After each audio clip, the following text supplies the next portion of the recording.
May inamin sa akin ang parents ng boyfriend ko sa mismong kasal ng ate niya.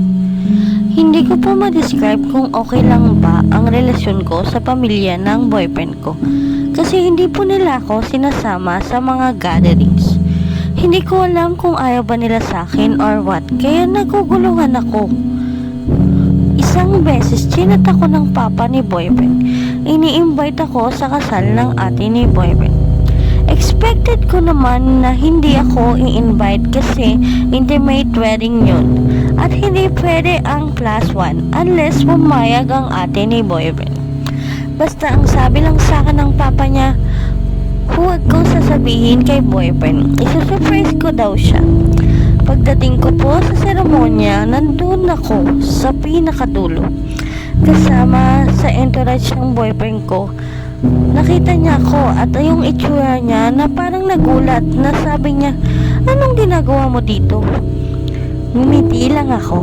Hindi ko nakita si boyfriend after ng ceremony sa reception na. At lagi niya kasama yung partner niya sa entourage. Kasama niya sa table yung girl. Ako nasa ibang table, malayo sa pwesto ng family nila. Tinatanong ko nga ang papa niya kung okay lang ba na tumabi ako sa kanila. May seating arrangement daw kasi. After ng dinner, tsaka ako nilapitan ng boyfriend ko. Inulit-ulit niya, ano ang ginagawa ko doon. Sabi ko, +1 niya ako. Tapos lumapit sa amin yung babae. Ang tawag niya sa boyfriend ko, Han. Tsaka lumapit sa akin ang papa at mama ni boyfriend. Sila ang nagsabi na ang boyfriend ko ay may asawa.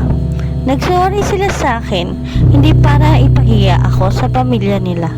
Pero ito lang daw ang best way para ipaalam sa akin na ako ang kabit. Bakit kailangan ako mapahiya? Wala naman akong alam sa